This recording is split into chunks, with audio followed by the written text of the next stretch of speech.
Hello, everyone. Thank you, Michael. Again, thank you everyone for coming to this Q&A session. Today's agenda is going to be the common support issues that we receive here at DocuNav. That includes licenses, access rights, and groups. Anyone's obviously here for Q&A. Then we'll have a 30-minute Q&A after that. Then any resources or anything will be the next last 10 minutes. Like Michael said, my name is Travis Baxter. I'm a support engineer that's been with DocuNav for 2 years. Today we'll be going over the most common issues we see in support, which has to do with licenses, access rights, and groups. To start with the basics of access and Laserfish, you will need to have a license to log in to Laserfish. That is the foundation to any kind of access in Laserfish. There are two main types of licenses in Laserfish, a full license and an educational license. A full license gives the users the ability to upload documents, make changes to metadata, and interact fully with the repository content. This is the license you'd assign to someone who actively manages or processes documents in the repositories. Admins will also need a full license as they will need full access to all Laserfish applications. An educational license is what we like to call a view-only license. It's designed for users who simply need to log in, fill out Laserfish forms, approve submissions, or just view their personal documents. This is a distinct, this difference is important because if someone just needs to review or submit forms, all they need is an educational license. You don't need to assign them a full license to have more access than they need. How these licenses get assigned, that's going to be through LFDS or Laserfish Directory Server. It's in most environments, LFDS is connected through Active Directory. That means when a new user is added to the right Active Directory group, their Laserfish account is automatically created and a license is assigned behind the scenes. In smaller setups where Active Directory isn't used, users might be added manually. Either way, they're probably assigned a license and added to the correct groups. They'll be able to log in and start using Laserfish. What happens if users don't have a license? You will start to receive errors on login. You might see two different scenarios here. On the right side is user trying to log into the repository, while on the left side, users trying to log into Laserfish forms. In both cases, users do not have a full license or educational license. They'll hit a error screen and won't be able to move forward. This is probably one of the most common issues we see. In the fix is very straightforward and just assigning them either a educational license or a full license. If a user has a full license or educational license and they still can't log in, they will most likely be receiving this error notification. Again, this means the user license is assigned, but the problem is with repository access or groups. What the error means is that the user isn't a part of a repository group that is trusted and is able to log into the repository. So while they have permissions to sign in to Laserfish, they don't have the access to any content in the repository. The solution here is to make sure they're added to the proper groups and they are granted proper groups that grants them correct access to the repository. That'll take us into the access right themselves. We'll take a closer look on how to assign these access rights and how they're managed. Access to documents and folders is controlled through groups. These groups determine who can see what and what they can do with it, like edit, delete, or move documents. As an admin, you can right-click any folder in the repository and select Show Security. That shows you exactly which user or group have access to what folders or subfolders and what level of permissions they are given. Here are two examples of access rights in use. The left screenshot shows the rights the employee records group has to this folder. They can only view this folder. Only On the right side is the group LF full. This group is able to see this folder as well, but can also do a lot more actions like adding, modifying documents, and seeing through read actions. Something to keep in mind when assigning access rights, even if the user has a full license, that doesn't mean they can automatically see or edit everything. If they're not added to the correct groups, they won't be able to access specific folders or documents, no matter what kind of license they have. Like in this example, if if the user has a full license and is only in this left screenshots group, the employee records group, they will not be able to perform any uh, of the task in this screenshot. They will only be able to see the folder. To go deeper into this, here is a great example of two different groups. Imagine two users logging into Laserfish. One is an admin on the left screenshot, and the other is a member of the records team on the right screenshot. The admin can see everything in the repository, all folders, all documents across all departments, but the records team user can only see the relevant folders to their role. That user might belong to a group like LFEMP records or whatever naming structure you use, which limits their access to specific folders related to employee records. They won't see anything from HR or payroll because they're not in the correct groups to have access to those folders. This is kind of controlled visibility is how we maintain both security and efficiency in Laserfish. Where these groups are managed depends on how your environment is set up. There are three main tools, the most popular ones used to manage users in Laserfish. Uh, Laserfish Directory Server, or LFDS, Active Directory, and the Laserfish Admin Console. No matter which method you use, the end goal is the same, to place users into the right group so they have the appropriate level of access, no more or no less. This next slide will show you what LFDS looks like. Adding this user to different groups here. The next one is going to be Active Directory. Adding groups to Active Directory. It is important to remember we do not have access to your Active Directory, so we will need you to be the ones to make changes to AD groups. These AD groups will sync with LFDS, so everything happens automatically. Lastly is the admin console. Depending on your environment, here you can find groups, user information, and repository information so you can troubleshoot any login issues that occur.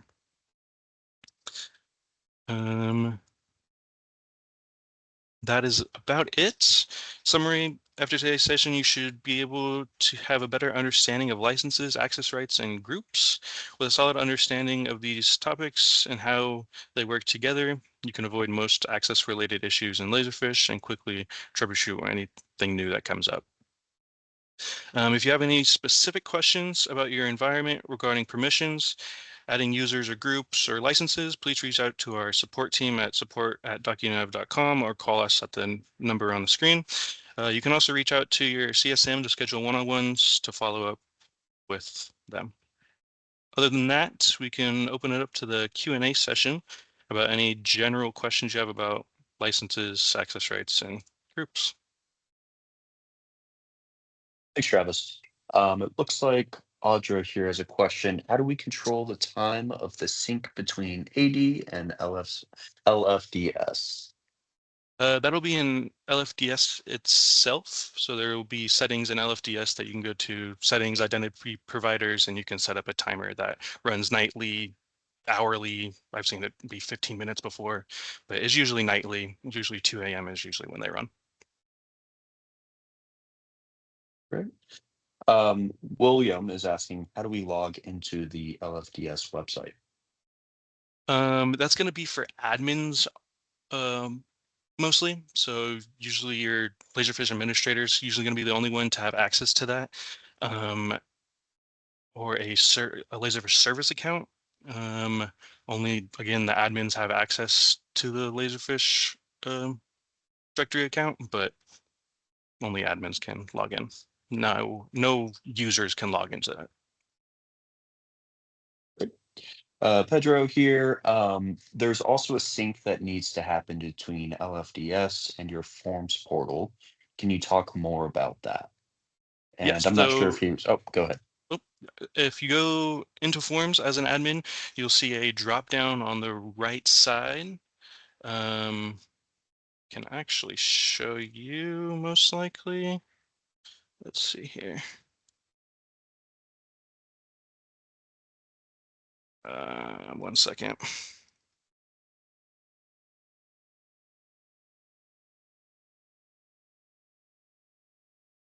So on the screen here, this is for one of our clients. On the top right, you'll see I'm logged into a service account. If you click this drop down and go to administration, you'll see this tab here. And system securities is where LFDS syncs with forms. So once you press the sync users button, which again should happen automatically every night, or you can do it manually here, it'll sync all your LFDS users to Laserfish forms by clicking this sync users button. All right, great. It looks like Jody here is helping out. Casey putting in some of our questions. All right. Looks like Steven also has some troubleshooting. But one of the questions we get a lot by some of our clients is, how can we check how many licenses we currently have? How do we check who's using them? Could you touch on that a little bit? Yeah, again, that is also in LFDS. So when you go to, actually, I have a screenshot of it here. Um, so in this view, oh, nope.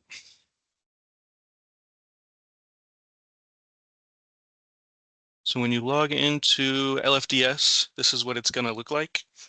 Um, This overview is going to show you the amount of licenses, full licenses and educational licenses that you have. When you go to accounts, it'll show you every single user that is uh, has a license. So when you click into one, looks like this. So when you go to accounts, it'll see this person has an educational license. Um, you can filter by full license, educational license, not using a license. But if you want to see your total amount, you go to overview. You can see full licenses and educational licenses. Right, great. William's asking, SSO is an option. How do we get on the SSO connection as well? That is a good question. Michael, do you know anything about that? Michael A. Here. Do you, Uh, what was the question again? It's around SSO. How to get on the SSO connection. I think it should be in I think in LFDS and I believe if you use I mean in LFDS and under the identity provider, I think it should be under the that's where the SSO is located.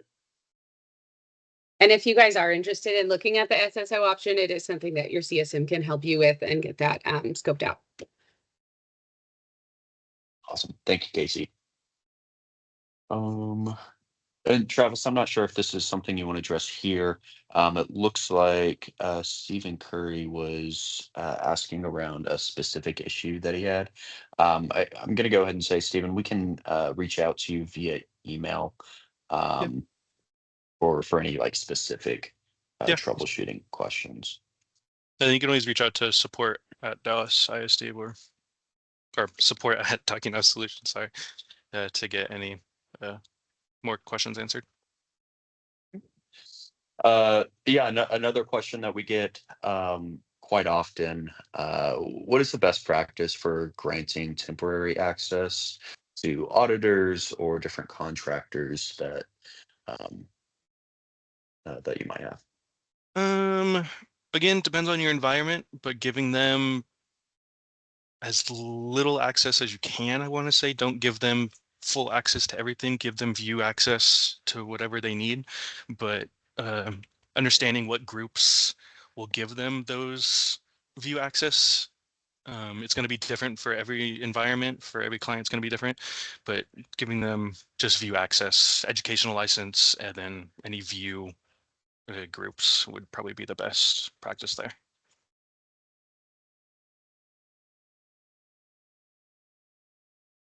Right. How can I monitor or report on who access certain records?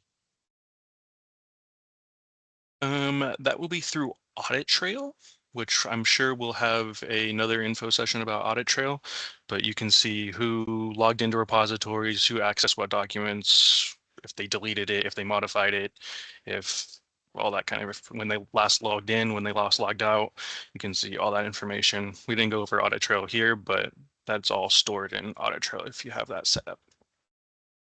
Cool.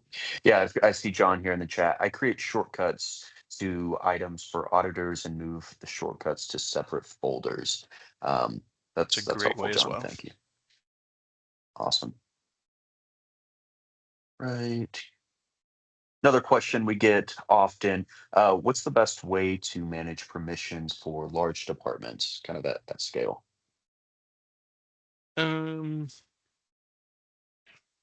say just groups, just assigning, Hmm. having different groups assigned.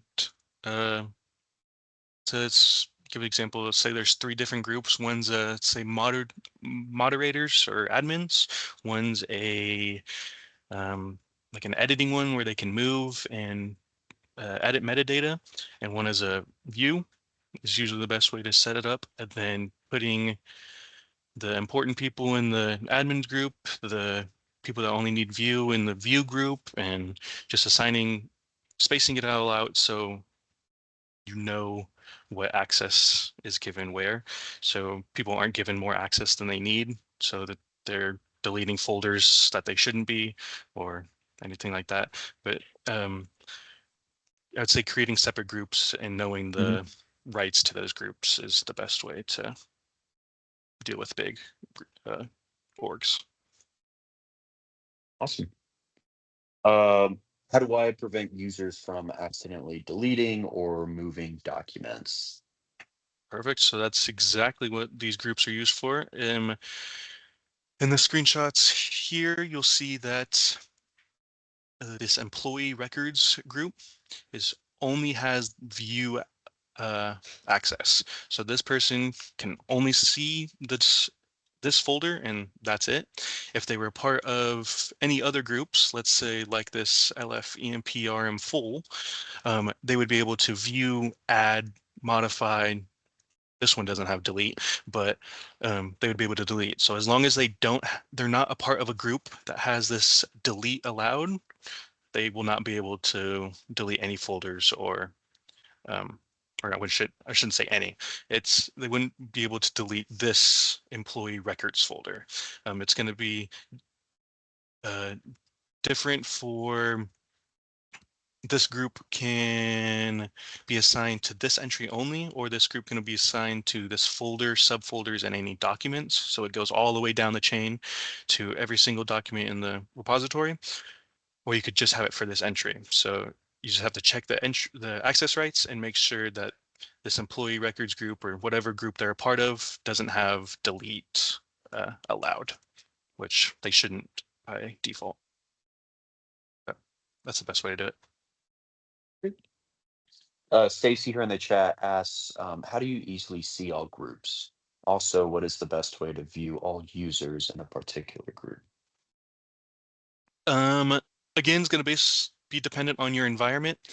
Most is going to be through Active Directory. So some clients, a Laserfish admin, you won't even need to log into Laserfish to edit groups. Your groups get added in Active Directory, and then those Active Directory groups get synced over to LFDS, and it's the same naming format, so they talk to each other and know.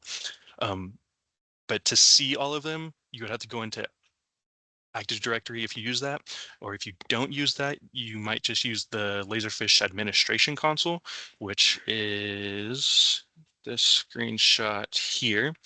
So in this employee records repository, you can see all user groups or repository groups. If they use their Windows account to log into Laserfish, they'll show up here. If they use Laserfish directory accounts, they'll show up here. And then groups are also created in this Laserfish directory accounts tab. So these are all the groups here for this employee records repository. You can, again, if it's synced with AD, you won't be able to see who's a part of these groups in Laserfish. It'll be through AD. If you're not using Active Directory and you're using Laserfish admin console, you would go to this repository groups. When you click into that, you can see every single group, right click and go to properties, and you'll see all users that are a part of that group. Great. It also looks like we've got a question from Trish. I know that Casey's kind of addressing that. And Trish, if you could reach out to support@docunav.com. That there we should be able to address the issue that you're running to around the nightly process. Casey, what happens if all licenses are in use? Will users be locked out, or what happens there? Any new users would be locked out, but anyone who has a license will still be able to use it. When this number hits 0,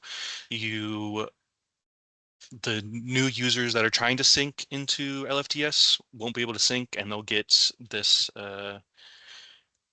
either one of these because they're not licensed. So yeah, so one of these errors when trying to log in.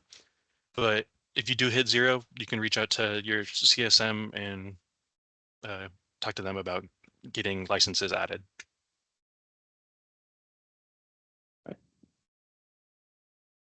Can licenses be reassigned if an employee leaves? Yeah, of course. Again, that happens automatically in Active Directory. So every time it syncs nightly, if you use Active Directory again, it reassigns all those licenses every single night. So if you take away that license in Active Directory, it's going to take it away from LFDS, so the person can no longer log in. If you don't use Active Directory, you can go into this accounts tab here. When it loads, let's say you use Laserfish directory service itself, you can go here, hit the drop down, click none, and click save. So you're just taking that user license away. You'll then get it back in this overview tab, and you can assign it to whoever you want. But again, if you use Active Directory or anything else that syncs automatically, it'll all happen seamlessly. You won't even know it's happening.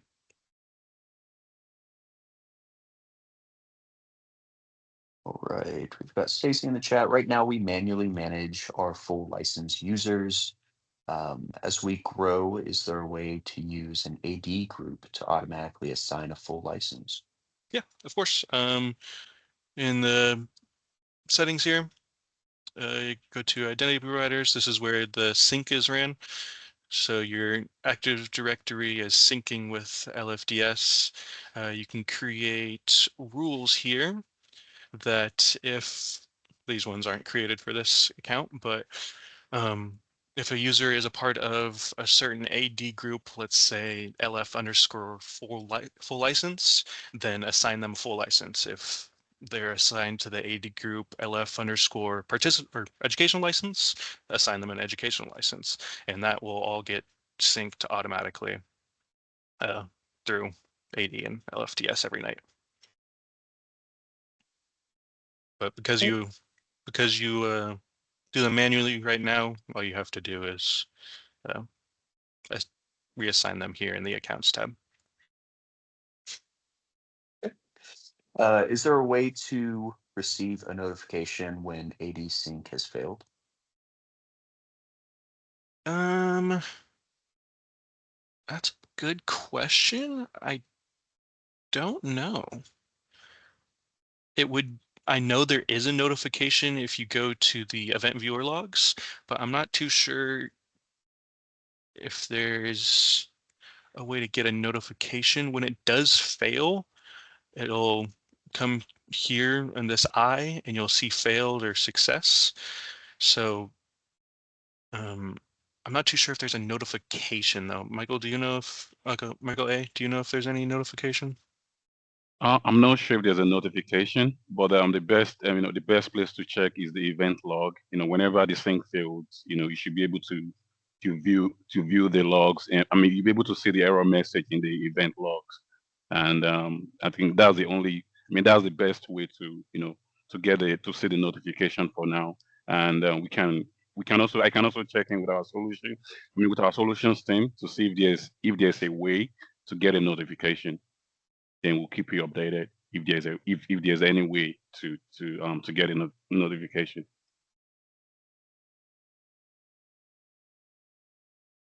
Right. Another question, Travis. How often would you recommend access rights and group structures be reviewed? Um, mm, I would definitely depends on your environment, how big it is, and how many users and groups you have. But I'd say if it's built well, I wouldn't say it needs to be touched for 5 years or something like that, just so you can uh so nothing's changing that often to where if you change things too often, there's going to be mistakes in the setup where people are going to get access where they don't need. I think if you can use a structure that is sound and uh, someone knows how to take care of it, I don't think it should need to be touched that often. Um, Mhm. but obviously, as an admin, you should go through all the time and make sure that people aren't um, having access they don't need, or uh, making sure everything's still working as it should. But I don't think it should be touched that often or like need to be changed as long as you have a good system in place. Is there an advantage, and if so, what's the advantage of using repository groups instead of AD groups? Repository groups instead of AD groups. AD groups are going to be automatic, basically. So AD controls a lot more than just Laserfish. AD is a whole software in itself. Um, the benefits is that you don't need to even touch Laserfish, so per se. Yes, sometimes it's going to break and then you'll need to touch Laserfish, but if everything's running smoothly, you shouldn't need to touch Laserfish admin console or directory server to even assign licenses or groups or anything. The Whoever controls your Active Directory will be able to control these groups as well, add them to the groups, will sync during the night, and in the morning you'll be, or whenever you have it running, in the morning you'll get the access. Um, with the doing it manually, you have to have a Laserfish admin that understands the administration console. It can go through the groups and see um, what groups have access to what. So it's just the ease of having it automatically sync is the benefits of AD or whatever system you're using. Yeah, the repository groups, is just within Laserfish, but the Active Directory, the Active Directory groups is within Active Directory and Laserfish. So, for instance, let's say we set up like an admin, the repository admin groups. They can only be managed within the repository. Within the admin console, while the Active Directory groups, can be set up on our customers end, and you can add your users to it, and those users, whenever, let's say you want a user to be able to have access to a folder or to the repository. What all you have to do on your end, once the group has been created, is you just make sure that the user belongs to the group, and it would sync into LFDS, and the user will be able to access the folders and files. But just the repository groups is just within the Laserfish. Just like, for instance, we have our the Laserfish admin groups. Is just for us to be able to just to access, to access the laserfish and manage the user's access rights.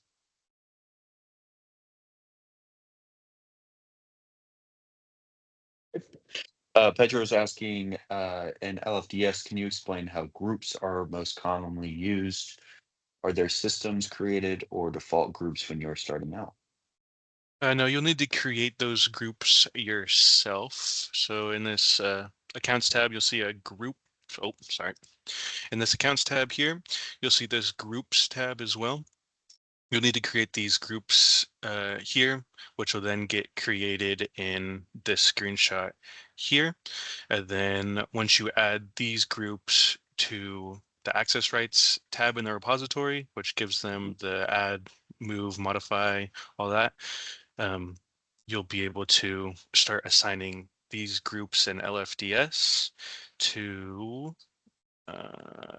users by, again, could be happening automatically, or you can be doing it manually once it loads. When you click on a user, you go to groups, add group here, and you can do it automatically here. But they'll need to be added to these. By default, there's nothing here. You'll need to create your own naming system or follow the one that's already created and add groups to this tab here. And then Pedro, this is Lena over project management. And during like a full implementation, like when you're first starting out, we'll have like a session with you, and we'll have recommended groups for like a client your size, so that we can go over like a worksheet or an actual working session to say, hey, these are the most groups that are normally used. This is fit to your environment. And then we can make those either default and then add customize to during the implementation as well. Jody in the chat, we use AD groups, but still manually have to add the Windows accounts. Is there a way to do this automatically in the admin console, or remove those that have been removed from Active Directory and the LFDS automatically? So they use AD that syncs with LFDS. Might have to reach out to support about that, because that's going to be, I guess, environment specific way that's not able to work. So I'd recommend reaching out to support to get more information on that, just because I don't have that much information over this Q&A session. But once we get more information about what's going on, I'm sure we'll figure it out. What's the best way to clear stuck tasks and workflows or forms? To clear what? Sorry? Stuck tasks. I'm not sure which they mean by that. Clear a step task? Oh, sorry, stuck. Oh, I Basically, see. yeah. Sorry. So in Suspended. Okay. So in forms, there's going to be a whole bunch of different reasons why a form can suspend based on how it's created in Laserfish. So in forms itself, you'll be able to click on an instance and you'll be able to see a error logs here. So this error log will tell you what's happening, of why the form is suspended or why it's stuck. There can be so many different reasons based on how it's built, but again, reaching out to support if you don't understand what the error log is trying to tell you, because sometimes it's not English, it's just gibberish, but reaching out to support is going to be the best way to get any suspended tasks unsuspended. Yeah. Also, we're also gonna have a Q&A section for our forms and workflow. So there's gonna be a session where we're gonna, where we're gonna talk about the common issues for forms and workflow.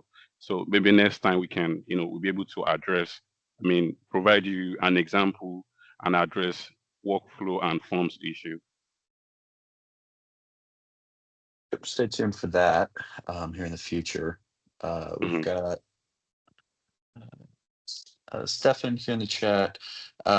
We use AD for licensing, but none of the education licenses or licensed users are named users, even though they had to log in. Is that normal?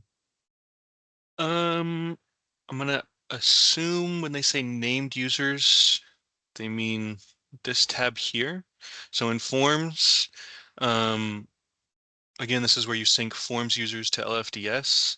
This named users is going to be full license users. So anyone who has a full license is going to be on this tab. Whoever has an educational license is going to be in this tab. I assume that's what they're talking about when they say named users, but I am not too sure. If they need more info, again, reach out to support and we'll be happy to answer more questions. But So basically named users are named users means full license, means users that have full licenses. So that's what a named user is. That's what it means. And the participant license is just for participants. Yep. And it looks like that's what they're referring to here in the chat. perfect. Um, Okay. Travis, how quickly can we verify what a specific user can or cannot access? What does that process look like? First step would be to get the location in the repository where they're trying to access. So when they log into the repository, they'll see a folder structure. You want to get the name of that folder structure, whether it be they have too much access or not enough access. And then as the admin account, go in the admin account, log into the repository, right click on that folder. You're going to then see this screen, or you're going to go right click, go to access rights. You're then going to see this screen. You can then go through whatever groups have access to that folder location, and you can compare those groups to whatever groups the user's in. So they're, let's say they're a part of this LFEMP full, RM full, and they have all these rights that they shouldn't have. Take them out of that group, and they should not be able to add or modify that. They might still be a part of this employee records group, so they'll still be able to see the folder, but they won't be able to modify it or add to the folder or delete or anything. So going to that file location specifically that they need access to or don't need access to, and seeing what rights are given there is the best way to go about troubleshooting a issue. Having someone that is able to see, let's say you want someone new gets hired and you want this person to have the same access as another person. Grab those two users, look them up in whether it be Active Directory or LFDS, and compare their groups, put them in the same groups, or put them in, if they want the same access, put them in the exact same groups and see if they have the same exact access in the repository. If they don't, then it's going to be a little bit more of an issue with deny rights and stuff like that. But again, try to avoid deny rights. Like it says here, it's best practices that you want to make groups that have allow, not deny. But sorry, go on a tangent there, but should Oh, answer the that's good. question. Are you able to audit what forms users have access rights to or which processes they're an assigned user for? Yeah, you can do that. Let me pull one up here.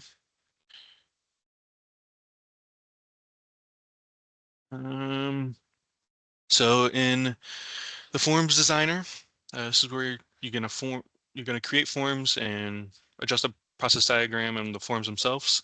At the very bottom here, you're gonna see access rights. Here you can uh, add groups or users themselves. So this one is, if you're a part of this LF forms group, then you're a submitter. So as everyone, for this client specifically, everyone is a part of the LF forms group, so they're able to submit this form. You can do it specifically to where, let's just add the service account. So the service account, you can add an account and you can change their different access. For this to be a business manager or a process administrator, you need a full license. Submitters only need educational license or no license at all. If the form is public, you don't need a license at all to submit it. But yeah, in this access right tab, you can do groups or users and give them different rights here. All right. A follow-up question on that. We may have users that are a part of multiple processes. Is there a way to get a higher level view of the processes, or is there a manual process where I have to track them all down, track down all the processes one by one? Are they talking about in forms exactly? Let's see. Yes, forms. So you're gonna have to go into every single business Process. process. So again, every business process is built different. Some can be assigned to users, some can be assigned to a team. And how those get assigned again is going to based on your environment. It's going to be different for your environment, but different for every single form. But you have to go into each form directly to uh, see what forms they're receiving. There's no monitor tab. The best way to do it is if you do have access to this monitor tab, you can go to tasks and then this assign to field. You can put in their username and see what forms is in their inbox, but there's no good way to see all business processes and see what's they're assigned to, unfortunately. Hopefully that answers that. Clay asks if there's been any development for forms being accessed by frontline. I'm not sure if you're the right person to ask, but that was in the chat. I'm not too sure what frontline is, to be honest, but Okay. maybe reach out to support. Maybe we can get some more answers for you. Yep. All right.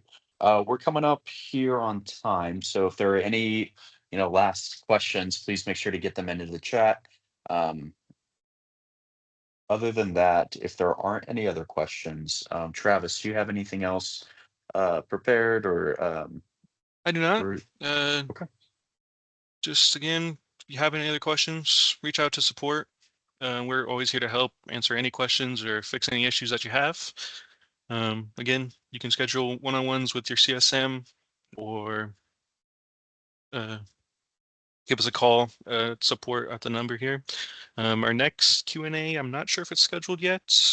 Don't know if there's one in the books, but we'll definitely be on the lookout for another Q&A session of other common issues or topics that we have. Awesome. Thank you, Travis. I appreciate it. Thank you. Thank you for everyone who joined. If there are any other questions, please don't hesitate to reach out to support. If you have any feedback for us, please do the same. Or if there are any specific session topics that you'd like to see in the future, I know that we're trying to start doing these live Q&A sessions more on a regular cadence. So please don't hesitate to reach out. But I hope everyone has a great rest of their day, rest of their week, and thank you for joining.